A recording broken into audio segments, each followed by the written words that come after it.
जय ईवीएम हटाओ सेना से। और मैं यहाँ पर इलेक्ट्रॉनिक और पेपर वोट की चोरी ईवीएम और वीवीपैट में किस प्रकार संभव है इसका डेमो दूंगा। तो आप इसको देख के समझ सकते हैं कि इलेक्ट्रॉनिक और पेपर वोट की चोरी कैसे हो सकती है। आज के डेट में जो ईवीएम विरोधी हैं वो ये कहते हैं कि ईवीएम में चोरी होती है, पर ये अगर कहें तो ये अपूर्ण चीज़ है। इस प्रकार केवल ईवीएम को ब्लेम देकर या इसी चीज़ को प्रचारित करके एक्चुअल में ईवीएम विरोधी आंदोलन को कमज़ोर किया जा रहा है। 2011 में सुप्रीम कोर्ट के जजों ने अपनी तरफ से इलेक्शन कमीशन को ये कह दिया था कि जो वोटिंग होती है वो वोटिंग करने के बाद इलेक्ट्रॉनिक वोट तो दिखते नहीं, तो किसी भी तरह से आप इसको ज़्यादा वेरीफाइबल बनाइए ताकि कोई अगर यहाँ पर वोटर आता है, वोट करता है, तो उसको स्पष्ट रूप से पता चले कि उसने किसको वोट दिया, वो चीज़ उसको दिखनी चाहिए। इसलिए उसके साथ में वीवीपैट जोड़ा गया और वीवीपैट जोड़ने के बाद में उसमें उसको वोटर को दिखता है कि उसने इसको वोट दिया, उसकी स्लिप छप के आती है और उसको विश्वास होता है। तो जब तक आप वीवीपैट में किस प्रकार से चोरी संभव है ये नहीं बताते, तब तक आप ये नहीं कह सकते कि ईवीएम में भी चोरी हो रही है। तो ईवीएम के साथ वीवीपैट की चोरी केवल राइट टू रिकॉल पार्टी या के जो संस्थापक हैं राहुल चिमन भाई मेहता जी ने, वो उन्होंने ईवीएम के इलेक्ट्रॉनिक वोट और साथ में वीवीपैट के पेपर स्लिप में कैसे चोरी हो सकती है, ये दोनों चीज़ जो है स्पष्ट रूप से दिखाई। ये मशीन उन्होंने बनाया है, इसका प्रोग्राम उन्होंने बनाया हुआ है और अब हम लोग इस मशीन को लेकर ईवीएम हटाओ सेना जो है वो चला रहे हैं और ईवीएम हटाओ सेना का उद्देश्य है कि ईवीएम को देश से हटाया जाए। तो अब यहाँ पर ये जो मशीन है, ये मशीन आपको ये दिखाएगी कि किस प्रकार ये चोरी संभव है। तो इस मशीन में ये बैलेट यूनिट है। बैलेट यूनिट में आप देख सकते हैं कि यहाँ पे 3 कैंडिडेट है। ये 3 कैंडिडेट में एक एप्पल है, ये केला है, ये वाटरमेलन है और यहाँ पर हमने ऐसा प्रोग्राम सेट किया हुआ है कि वाटरमेलन और केले को आप वोट देंगे तो ये वोट जो है एप्पल चुरा लेगा। ठीक है, तो अब हमारा मुख्य उद्देश्य ये बताना है कि ईवीएम में नहीं, वीवीपैट में पेपर स्लिप की चोरी किस प्रकार संभव है। ईवीएम की चोरी होती है या नहीं होती है वो दिखती नहीं है। वीवीपैट में जब तक आप चोरी नहीं दिखाते तो आप चोरी जो है वो प्रूव नहीं कर सकते, ये खाली मिथ्या आरोप रहता है। तो अब यहाँ पर आप देख सकते हैं कि यहाँ पर कोई भी वोटिंग पहले से नहीं हुई है। ये आपका प्रिंटर है, यही वीवीपैट कैसा काम करेगा और इसके अंदर आपको जो स्लिप आएगी वो दिखाई देगी। तो अब यहाँ पर पहला वोटर आता है और ये पहला वोटर आकर यहाँ पर वोट करेगा। आप समझ लिए पहले वोटर ने आके बनाना को वोट दिया। तो यहाँ पर आप देख सकते हैं कि आपको उसको किसकी स्लिप दिख रही है। तो स्पष्ट रूप से हमें यहाँ पर बनाना की स्लिप दिखाई दी और वोटर सेटिस्फाइड होकर चला गया। तो अब यहाँ पर समझ लीजिए दूसरा वोटर आता है।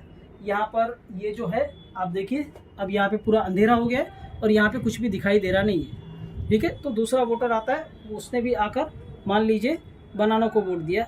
ऐसा बहुत बार होता है कि एक साथ लगातार। तो अब इसको भी बनाना का स्लिप दिखाई दिया। तो 2 वोटर है, दोनों ने बनाना को वोट दिया, दोनों को बनाना की स्लिप दिखाई दी, दोनों सेटिस्फाइड होकर चले गए। यहाँ पर अगर हम देखें तो आपको यहाँ पर इसके अंदर 2 वोटर, 2 बनाना की स्लिप, उन्होंने दोनों ने वोट दिया और आपको 2 बनाने की स्लिप मिलनी चाहिए। तो हम देखते हैं कि इसके अंदर हमको क्या मिलता है। तो हम यहाँ पर देखते हैं कि यहाँ पर देखिए एक ये बनाने की स्लिप है और एक एप्पल की है। इसका मतलब बनाना का एक वोट एप्पल ने चुरा लिया।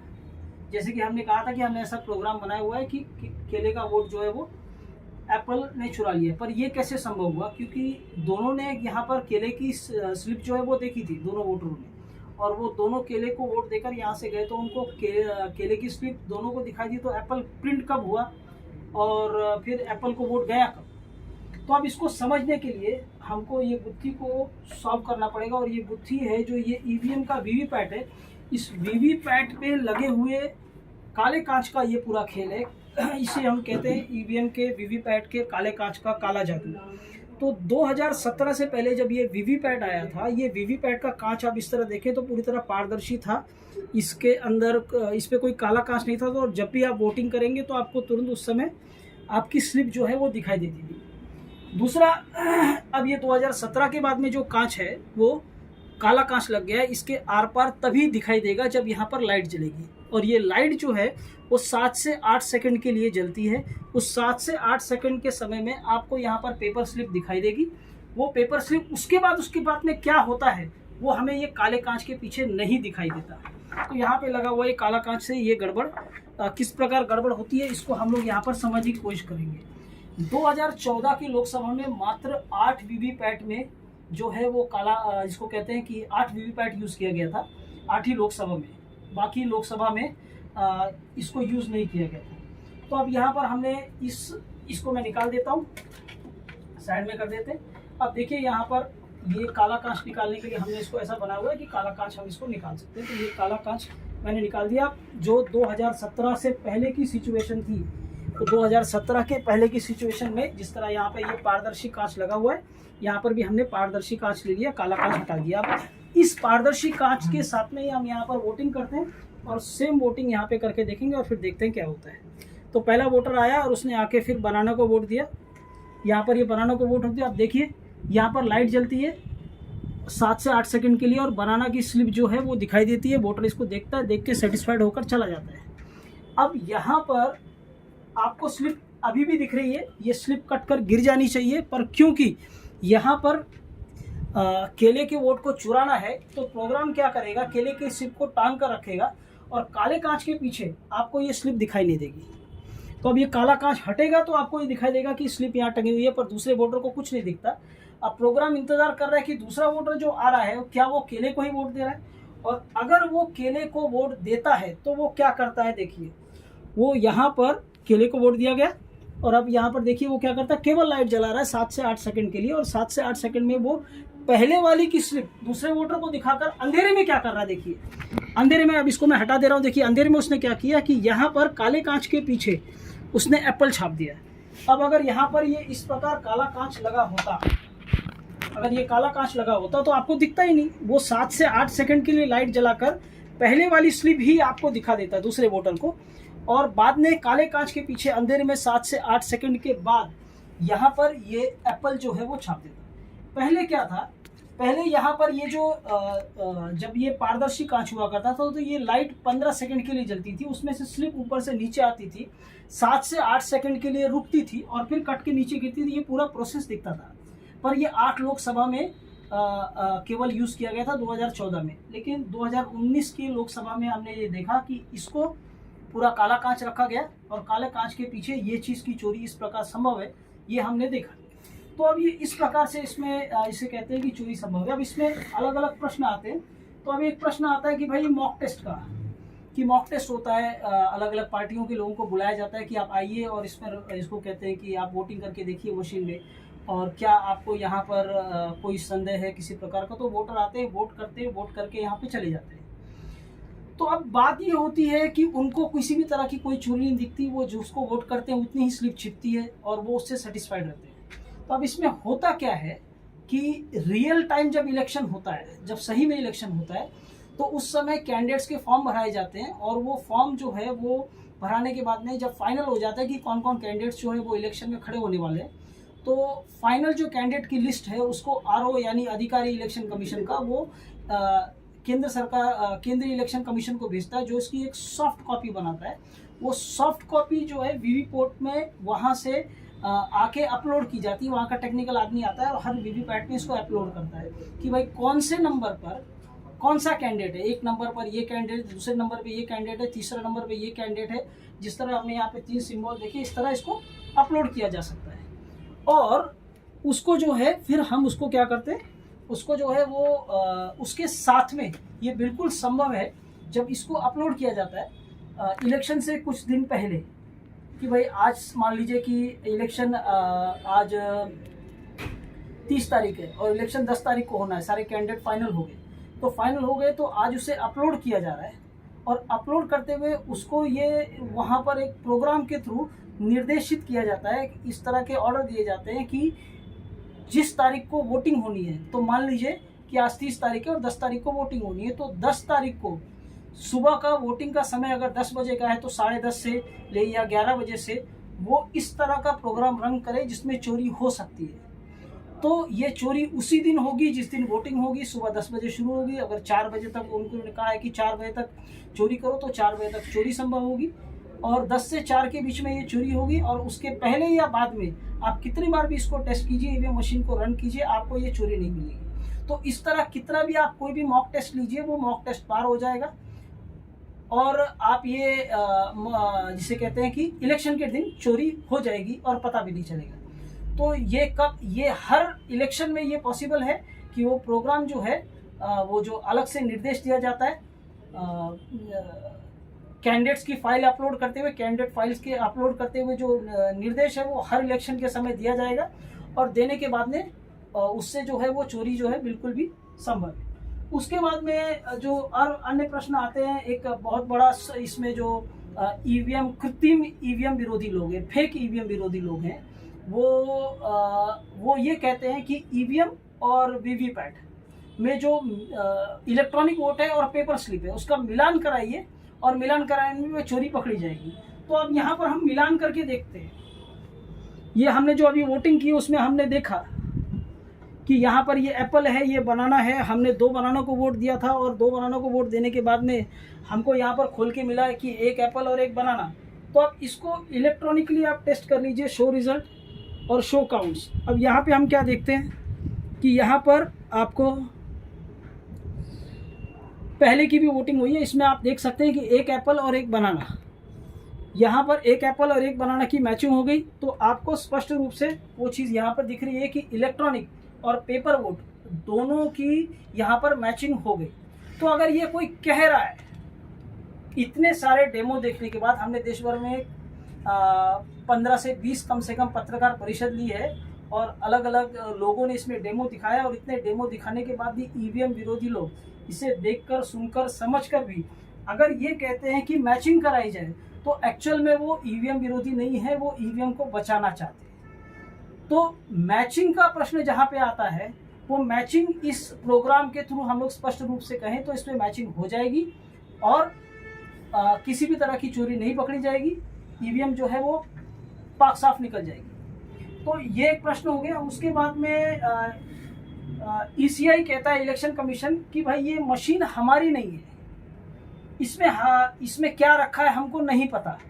तो इलेक्शन कमीशन से हमको, ये आप देख सकते हैं, ये डीडी है, ये इलेक्शन कमीशन ऑफ इंडिया यहाँ पर लिखा हुआ है, और आप यहाँ पे देखिए इलेक्शन कमीशन का मैनुअल जो है वो कहता है कि 38,000 की ईवीएम वीवीपैट पे खर्चा आता है। हमने राइट टू रिकॉल पार्टी की तरफ से राहुल चिमन भाई मेहता ने 40,000 रुपये का डीडी इलेक्शन कमीशन को दिया है लोकसभा से पहले, और हमने उन्हें कहा है कि आप इसको भजा लीजिए और हमें ईवीएम मशीन दीजिए, उसके अंदर हम ये चीज़ करके दिखाते हैं। तो वो मशीन देने को तैयार नहीं है, वो मशीन नहीं दे रहे।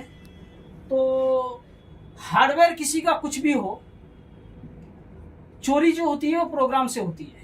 तो उनका हार्डवेयर अगर हमारे हार्डवेयर से मैच नहीं कर रहा, तो इसका मतलब ये नहीं है कि चोरी नहीं हो सकती। चोरी जो होती है वो प्रोग्राम सॉफ्टवेयर से होती है, और उनके अगर मशीन में ये प्रोग्राम है, ये सॉफ्टवेयर है, तो वहाँ पर भी चोरी हो रही है। अगर वो मशीन देंगे तो ये प्रोग्राम हम उसमें डाल देंगे, और चोरी हो रही है या नहीं हो रही है ये करके दिखा देंगे।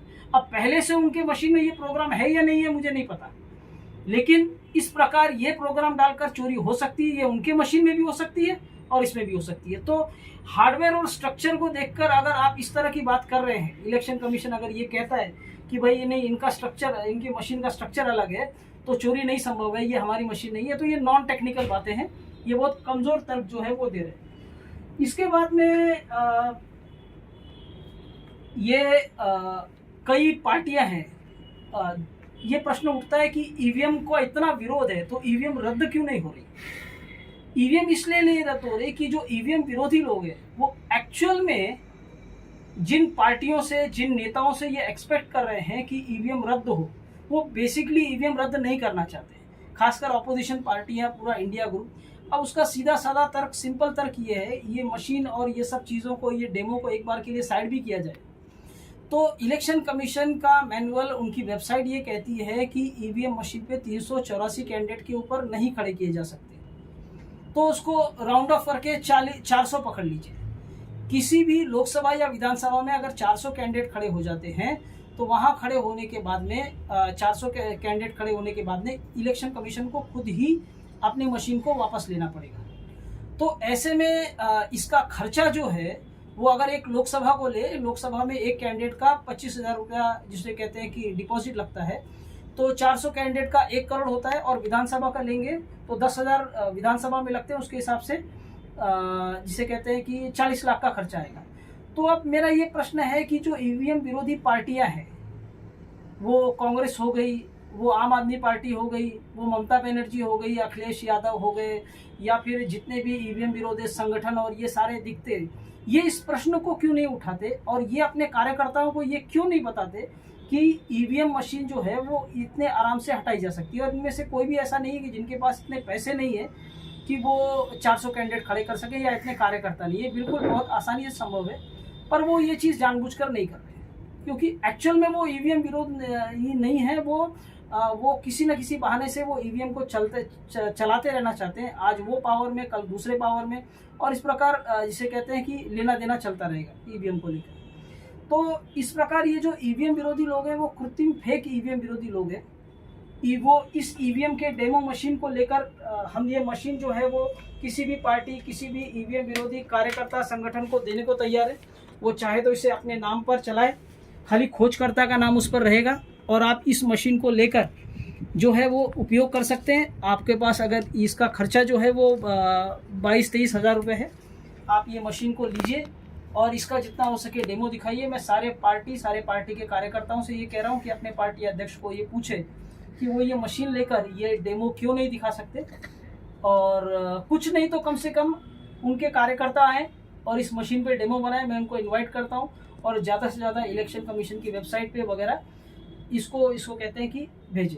अब ये पार्टियां क्यों नहीं कर रही इसको, तो इसके ये तो स्पष्ट है कि उनको ईवीएम को जिंदा रखना है। आज ये पावर में, कल वो पावर में, इस तरह चलता रहेगा। पर इसका एक कारण और है, वो कार्यकर्ताओं की जो मांगे हैं, कार्यकर्ताओं की डिमांड जो है टाइम के साथ में, उसको दबा के रखना चाहते हैं। कार्यकर्ताओं का वजन कम करना चाहते हैं। अगर कार्यकर्ता पार्टी के लिए काम करते करते उठकर कभी पार्टी अध्यक्ष या से कोई मांग रखने लगता है, कोई डिमांड रखने लगता है, और ऐसे में चुनाव के समय अगर बार बार उसकी ज़रूरत पड़ेगी, तो फिर जिसे कहते हैं पार्टी अध्यक्ष को या पार्टी के नेताओं को उनको फॉलो करना पड़ता है। कार्यकर्ताओं का दबाव उनके पर आता है। लेकिन ये ईवीएम मशीन अगर है, तो इस ईवीएम मशीन के रहते हुए वो क्या करेंगे, वो अपना वोट चुरा लेंगे और कार्यकर्ताओं को ये बताया जाएगा कि तुम्हारे बगैर हम इलेक्शन जीत जाते हैं। तो ये ईवीएम मशीन बेसिकली कार्यकर्ताओं का वजन कम करने, कार्यकर्ताओं को दबाने, इसके लिए भी पार्टी के अध्यक्ष इसको बचा के रखना चाहते हैं। वो पार्टी पर एकाधिकार बना के रखना चाहते हैं। पार्टियों में जो आज हम देख रहे हैं कि खानदानवाद चल रहा है, उसके पीछे भी कहीं ना कहीं ये ईवीएम जिम्मेदार है। अगर ये ईवीएम मशीन हटती है तो कार्यकर्ताओं का वजन उनकी पार्टी में बढ़ेगा। तो कार्यकर्ताओं को इस मशीन पर, अगर वो इस मशीन को अफोर्ड कर सकते हैं तो अफोर्ड लेकर इसका डेमो दिखाएं, और अगर वो ये नहीं कर सकते तो कम से कम इस मशीन पर ज़्यादा से ज़्यादा अपना वीडियो बनाकर प्रचारित करें। और आम नागरिकों को मैं निवेदन करूंगा कि वो भी इस पर अपना वीडियो बना सकते हैं। धन्यवाद।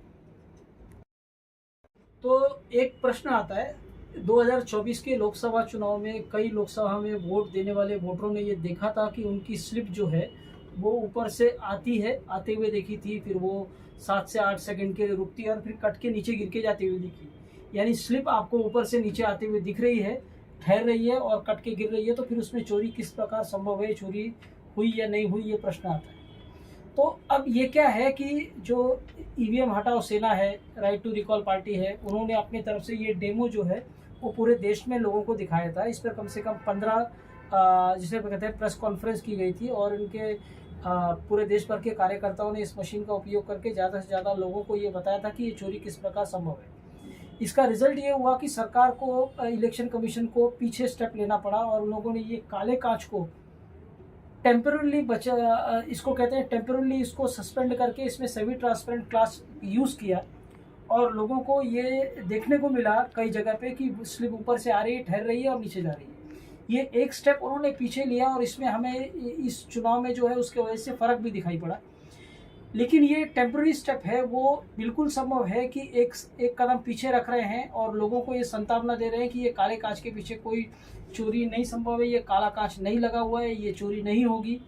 और इसे कहते हैं कि आप देख लीजिए ऐसा है, और अगर समय के साथ में लोग इसको भूल जाते हैं तो वापस से वो काला कांच का उपयोग करेंगे। और आज 2024 के हरियाणा चुनाव का रिजल्ट है, वोटिंग हुई है, और इस वोटिंग में ये देखा गया है कि जो डार्कनेस ऑफ द कांच है, डार्कनेस ऑफ द ग्लास है, वो बढ़ा दिया गया है। साफ रूप से जो डार्कनेस है वो ज़्यादा दिख रही है। तो ये बिल्कुल संभव है कि आने वाले महाराष्ट्र चुनाव में, यानी 2024 के विधानसभा महाराष्ट्र चुनाव में, यहाँ पर ये जो कांच है वो इस प्रकार काला कांच का उपयोग किया जा सके, और इसका जो डार्कनेस है वो इतना रहेगा कि आपको केवल 7 से 8 सेकंड के लिए लाइट जलने के बाद ही जो है वो स्लिप दिखाई देगी, अन्यथा वो स्लिप आपको नहीं दिखाई देगी और फिर से ये चोरी संभव है। जब तक ईवीएम के वीवीपैट पर ये काला कांच लगा है, काले कांच का जादू कभी भी चल सकता है। तो हमें सावधान रहना है, हमको देखना है कि जब हम वोट देने जाते हैं तो हमको ऊपर से स्लिप आते हुए दिखाई दे, रुके और कट के नीचे गिरे, और उससे सबसे अच्छा ये है कि ईवीएम ही रद्द कराई जाए, ईवीएम ही बैन होनी चाहिए। इसके अलावा एक और प्रश्न आता है कि आप जब वोट करते हैं तो वोट करने के बाद ये जो चोरी का पूरा प्रोग्राम है, क्या ये प्रोग्राम तभी पॉसिबल है कि जब एक जैसा 2 वोट लाइन से पड़े? तो हाँ, बिल्कुल ये सही है, ये चोरी तभी संभव है जब 2, 3, 4, 5, 6 वोटर्स लाइन से आए और आकर वोट दें। अगर वो लाइन से आकर अपना वोट देंगे तभी ये चोरी संभव है। यानी पहला वोटर जो है, वो पहला वोटर का जो उसने वोट दिया वो स्लिप दूसरे, तीसरे, चौथे, 5वें वोटर को जो है वो दिखाई जाए, और दूसरा, तीसरा, चौथा और 5वें नंबर का वोट या जितना भी प्रोग्राम किया गया है उतना लाइन से पड़ने वाले सारे वोट जो है वो चोरी हो जाए। ऐसे में वोट की चोरी अगर पूरा काला कांच लगा हुआ है तो रोक पाना संभव तभी है, या आप चोरी को कम तब कर सकते हैं, या आप जिस पार्टी को वोट देना चाहें उसको वोट न जाए, ये तभी संभव है जब आप लाइन में एक साथ वोट न दें। यानी आप जब वोट दे रहे हैं तो आप किसी एक चिन्ह को पहले वोट दीजिए, और आपके ठीक पीछे आपका मित्र है, आपके परिवार के लोग आ रहे हैं, वो अगर आते हैं तो उनसे कहिए कि वो दूसरा वोट जो है वो किसी दूसरे चिन्ह को दें, और फिर तीसरा वोट जो है वो आप जिसको देना चाहते हैं उसको दें। ऐसे कर कर अगर आप ऊपर नीचे अल्टी पल्टी करके वोट देंगे तो इस काले कांच के पीछे आपके वोट की चोरी जो है नहीं होगी, और उस पार्टी को आपका वोट नहीं जाएगा जिस पार्टी को आप वोट नहीं देना चाहते। हाँ, ये बिल्कुल संभव है कि सारे के सारे वोट आप जिसको देना चाहते हैं वो उसको नहीं जाएंगे, आधे वोट किसी और को जाएंगे, क्योंकि हर बार आपको वोट बदल बदल के देना पड़ेगा। और ये सब, अगर ये प्रॉब्लम आप नहीं चाहते हो तो बस ये ईवीएम को रद्द कराइए, ईवीएम हटाओ सेना को मदद कीजिए, जो आपको एक्चुअल में ये बता रहा है कि इलेक्ट्रॉनिक और पेपर वोट की चोरी कैसे संभव है। बाकी सारे तो आपको केवल यही बोल रहे हैं कि ईवीएम के साथ में वीवीपैट जो है उसके पेपर स्लिप और इलेक्ट्रॉनिक वोट की मैचिंग कराइए, और हमने ये प्रूव कर दिया कि ये मैचिंग हो जाएगी और ईवीएम जो है वो साफ़ सुथरी बाहर निकल जाएगी। तो एक्चुअल में वो ईवीएम विरोध कर ही नहीं रहे। अगर आपको ईवीएम विरोध करना है तो देश में केवल ईवीएम हटाओ सेना जो है वो ईवीएम का विरोध कर रही है। आप इस डेमो को देखिए और ज़्यादा से ज़्यादा इस डेमो को फैलाइए, मेरा आपसे निवेदन है। धन्यवाद।